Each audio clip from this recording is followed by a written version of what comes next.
अस्सलाम वालेकुम students, welcome to the federal public girls high school. Subject chemistry, class 10, unit number 1 chemical equilibrium. हम लोगों ने अपने पहले लेक्चर में पढ़ा था लॉ ऑफ मास एक्शन। अब हम उसी की फर्दर उसी को पढ़ेंगे, डिस्क्राइब करेंगे। हमारे पास उसी को आगे डेरिवेशन हमने उसी की उसको देखते हुए डेरिवेशन सॉल्व करनी है फॉर जनरल रिएक्शन। मैंने आपको लॉ ऑफ मास एक्शन में ब्रीफली डिस्क्राइब किया था कि हमारे पास लॉ ऑफ मास एक्शन है क्या, हम उसको किस तरह निकालते हैं। अब मैंने थोड़ा सा इसके बारे में बताना है कि हमारे पास जनरल डेरिवेशन को हम किस तरह लिखेंगे। अब जनरल डेरिवेशन में पहले तो हमने पढ़ा था कि a प्लस बी सपोज था हमारे पास कि हम अगर एक रिएक्शन लिखते हैं, ये भी सपोज है, लेटेस्ट सपोज कर लेते हैं। जिस तरह हमने लॉ ऑफ मास एक्शन में सपोज किया था कि a प्लस बी, ये हमारे पास क्या थे, रिएक्टेंट्स थे, वो कन्वर्ट किस में हो रहे थे, C प्लस डी में। अब जनरल डेरिवेशन में हमने इसके साथ वहाँ हमने सिर्फ बात की थी मोलर कंसंट्रेशन की। यहाँ पे हम लोगों ने इसकी क्या लगानी है, नंबर ऑफ मोल्स लगा देने, ठीक है। यहाँ पे C स्मॉल d, तो ये small a small b small c क्या शो ऑफ करवाएंगे, इनके नंबर ऑफ मोल्स के बारे में हमें क्या बताएंगे, नंबर ऑफ मोल्स बताएंगे। अब इसी तरह अब हम लोग जब लास्ट में इसको सारी उसी की तरह सॉल्व करनी है, हम लोगों ने रेट्स ऑफ फॉरवर्ड निकाल लेने, रेट्स ऑफ रिवर्स रिएक्शन निकाल लेने। लास्ट में जो हमारे पास केसी का एक्सप्रेशन आएगा तो वो किस तरह आएगा इसका कि ना concentration of the products, concentration of the products divided bye concentration of the reactants. तो सिंपली क्या होगा, जो इनकी मोल्स हैं ये इनकी किस में आ जाएंगे, पावर्स में आ जाएंगे।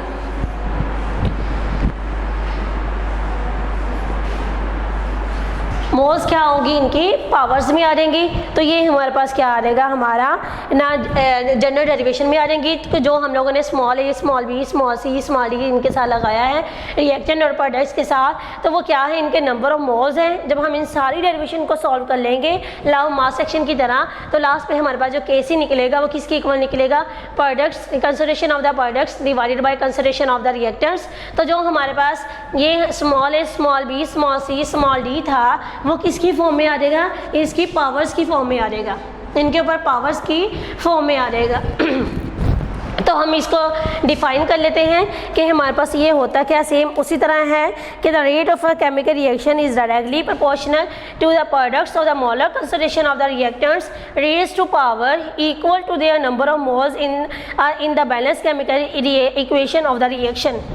के पावर्स के साथ जो हमारे पास आएगा Kc आएगा वो किसके डायरेक्टली प्रोपोर्शनल हो जाएगा, एक्टिव मासेस के ये डायरेक्टली प्रोपोर्शनल हो जाएगा concentration of the product, concentration of the active masses of the products and the reactants raised to power equal to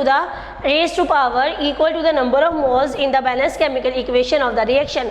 तो यहाँ पे ये प्रूव भी होता है इसको देख के कि Kc किसके इक्वल आ रहा है, कि concentration of the products divided bye concentration of the reactants of the active masses, और साथ में इनकी पावर्स की फॉर्म में क्या आ रहे हैं, नंबर ऑफ मोल्स आ रहे हैं।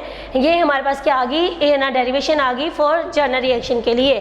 अब ये सेम वैसी ही डेरिवेशन है जैसी लॉ ऑफ मास एक्शन की डेरिवेशन थी, या ना उसी को देखते हुए ये डेरिवेशन आप लोगों ने सॉल्व करनी है। लास्ट पे इसमें फ़र्क किस चीज़ का है कि यहाँ पे नंबर ऑफ मोल्स लगा दिए गए थे, नंबर ऑफ मोल्स लगा दिए गए हैं, लेकिन वहाँ पे नंबर ऑफ मोल्स के बारे में जिक्र नहीं किया गया था। सिंपली बताया गया था कि ये हमारे पास क्या है, मोलर कंसंट्रेशन है। और यहाँ मैंने आपको बता दिया कि यहाँ नंबर ऑफ मोल्स जो होते हैं वो इनकी कंसंट्रेशन के ऊपर क्या आ जाएंगे, पावर्स की फॉर्म में आ जाएंगे। बाकी हर चीज़ इनकी क्या रहेगी, सेम रहेगी। अब मैं आपको बताती हूँ कि Kc को जाहिर कैसे करते हैं किसी भी रिएक्शन के लिए।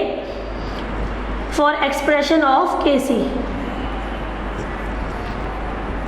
मुझे ये शॉर्ट क्वेश्चन आता है, मोस्ट इम्पोर्टेंट है, और रिएक्शन देके पूछा जाता है कि Kc का एक्सप्रेशन लिखे। तो अगर फॉर एग्जांपल मेरे पास है N2 plus O2 2NO, nitrogen monoxide हमारे पास बन रहा है। तो हमारे पास होगा क्या, अब ये देखें यहाँ पे हम लोग लिख लेंगे इसको देखते हुए कि rate of forward reaction is equal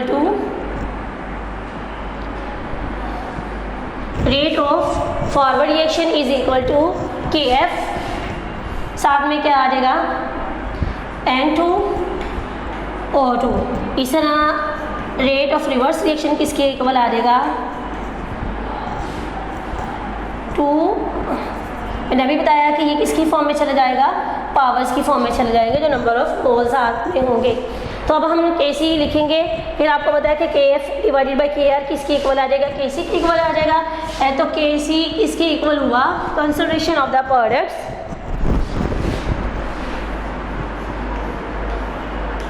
divided by concentration of the reactant.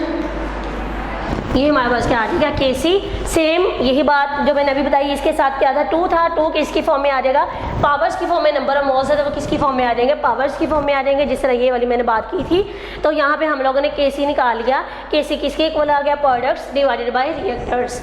इस तरह हमारे पास अगली हमारी इक्वेशन है ना अमोनिया वाली, क्या हमने अमोनिया बनाना है। नेक्स्ट हमारे पास एग्जाम्पल आ गई N2 plus 3H2 arrow sign 2NH3। अब मैं बच्चे इसको डायरेक्ट लिख रही हूँ, KC किसके इक्वल आ जाएगा, NH3 power divided by N2 H2 3। अब ये साथ में 3 और 2 क्या थे, नंबर ऑफ मोल्स थे, तो ये साथ में क्या आ गए, पावर्स की फॉर्म में आ गए। अब देखिए KC किसके इक्वल हो गया, product consideration of the products of the products divided by consideration of the reactants.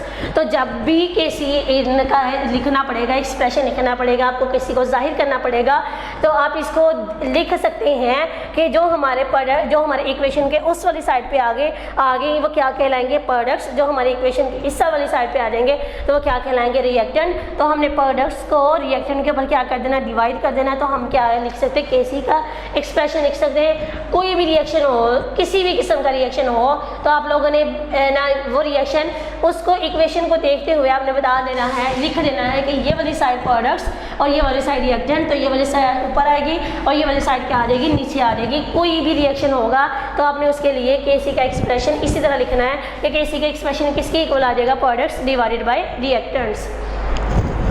ये हो गया। अब हमारे पास क्या आ गई, केमिकल इक्विलिब्रियम कांस्टेंट को अगर डिफाइन करना है तो हम किस तरह डिफाइन करेंगे, इसी को देखते हुए KC is equal to products of consideration of the products raised to the power of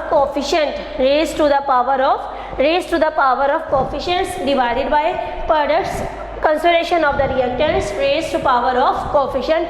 तो ये हमारे पास क्या आ जाएगा, KC की डेफिनेशन आ जाएगी। KC का यूनिट क्या होता है, मोल्स पर डीएम क्यूब होता है। KC किसके ऊपर डिपेंड करता है, KC टेम्परेचर के ऊपर डिपेंड करता है, या KC जो है वो कंसिडरेशन के ऊपर डिपेंड नहीं करता है, लेकिन स्टार्ट में जो कंसिडरेशन होती है उसके ऊपर डिपेंड नहीं करता, लेकिन with the passage of time ये क्या करता है, जैसे जैसे हमारा रिएक्शन प्रोसीड करता जाता है वैसे वैसे KC जो है वो कंसिडरेशन के ऊपर क्या करता जाता है, डिपेंड करता है।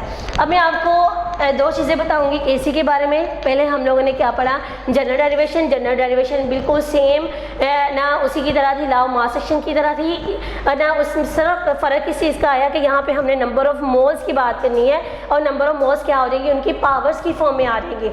सेम वही लिखेंगे, KC इज इक्वल टू पर consideration of the products divided by consideration of the reactants. जो A B है वो किसकी फॉर्म में आ जाएंगे, इनके नंबर ऑफ मोल्स की फॉर्म और A पावर्स की फॉर्म में आ जाएंगे। तो यहाँ पे small a small b small c small d क्या कहलाती हैं, इनकी पावर्स कहलाती हैं, वो नंबर ऑफ मोल्स कहलाते हैं। तो यहाँ पे KC किसके इक्वल आ जाएगा, concentration of the products and reactants raise to power of the coefficient आ जाएगा।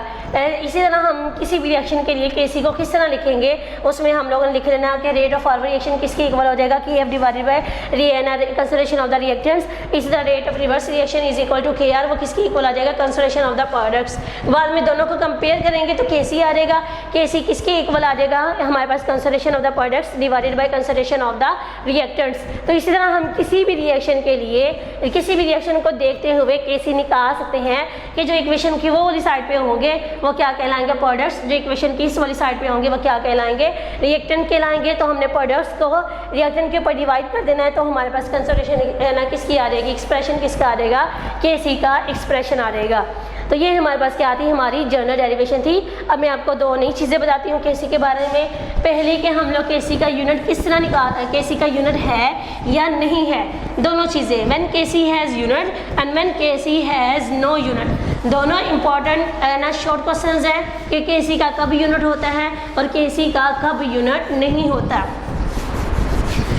अब इसको सॉल्व करने के लिए मेरे पास पहले ही लिखते हैं when KC has no unit, when KC has no unit. ये शॉर्ट क्वेश्चन भी है आप लोग का, when KC has no unit, KC का कब यूनिट नहीं होगा।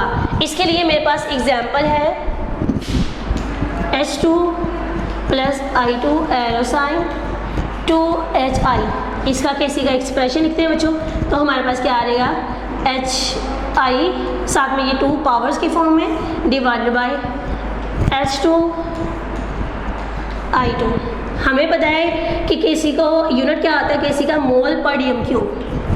तो यहाँ पे लगा लेते हैं मोल पर डीएम क्यूब। यहाँ पे क्या आ रहेगा, स्क्वायर। इसी तरह सब एक अलग अलग, मोल पर डीएम क्यूब, यहाँ पे मोल पर डीएम क्यूब। अब ये देखिए ये पावर में था तो ये एक इसके साथ कट गया और ये एक इसके साथ कट गया। पीछे हमारे पास जो बचा नो यूनिट, नो यूनिट। इसी से प्रूव क्या हुआ कि केसी का यूनिट जो है वो कब, केसी का कब यूनिट नहीं होगा, जब number of moles on both sides of the equation क्या होंगे, इक्वल। अब number of moles on both sides of the equation क्या होंगे, इक्वल, तब हमारे पास केसी का यूनिट नहीं होगा। ये देखिए यहाँ पे ये इसका और इसका दोनों मिला के क्या थे, 2 थे, तो यहाँ पे क्या लगा हुआ था, रूट पावर्स की फॉर्म में आ गए। तो ये दोनों आपस में क्या हो गए, कट हो गए। तो हमारे पास जो पीछे कोई यूनिट नहीं बचा, क्योंकि number of moles on both sides of the equation क्या थे, इक्वल थे। इस केस में केसी का कोई यूनिट नहीं होगा जब number of moles on both sides of the equations are equal. लेकिन अगर बात करें हम कि ना, इसकी बात कर लेते हैं, हमारे पास एग्जांपल कौन सी है नेक्स्ट, अमोनिया वाली एग्जांपल हम लोग बात कर लेते हैं। अब कोई भी एग्जांपल इस तरीके से सॉल्व कर सकते हो, इसको अंडरस्टैंड करके। अब नेक्स्ट हमारे पास जो एग्जांपल आती है वो किसकी आती है, अमोनिया की।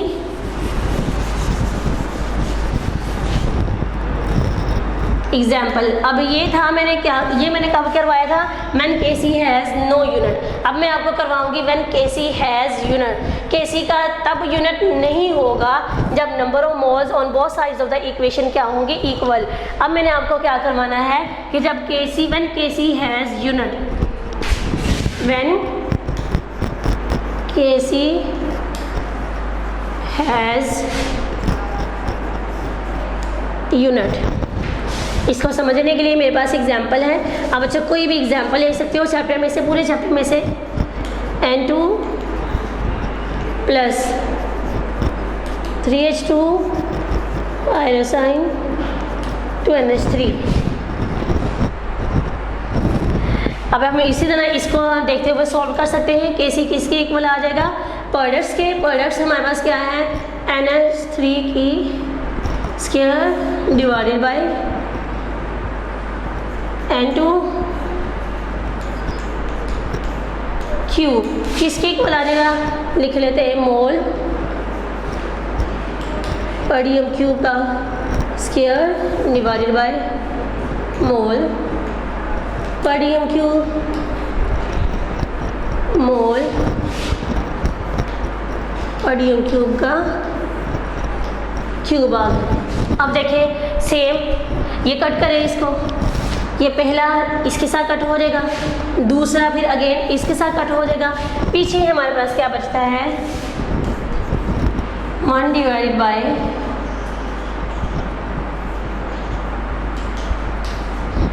6, यहाँ पे 2। अब हम इसको सॉल्व करें तो हमारे पास क्या निकलता है, मोल,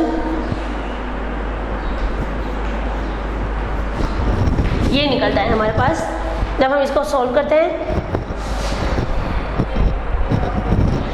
कि ये जब 2 के साथ हमने अंदर मल्टीप्लाई कर देना है तो मोल के ऊपर क्या आ जाएगा, स्क्वायर आ जाएगा। लेकिन क्योंकि ये डिवाइडेड हो रहा है, जब ये ऊपर जाएगा तो इसके ऊपर माइनस साइन आ जाएगा, और ये इसके ऊपर माइनस साइन था, जब ये ऊपर जाएगा कि ये क्या हो जाएगा, +6 पॉजिटिव ना साइन आ जाएगा इसके ऊपर।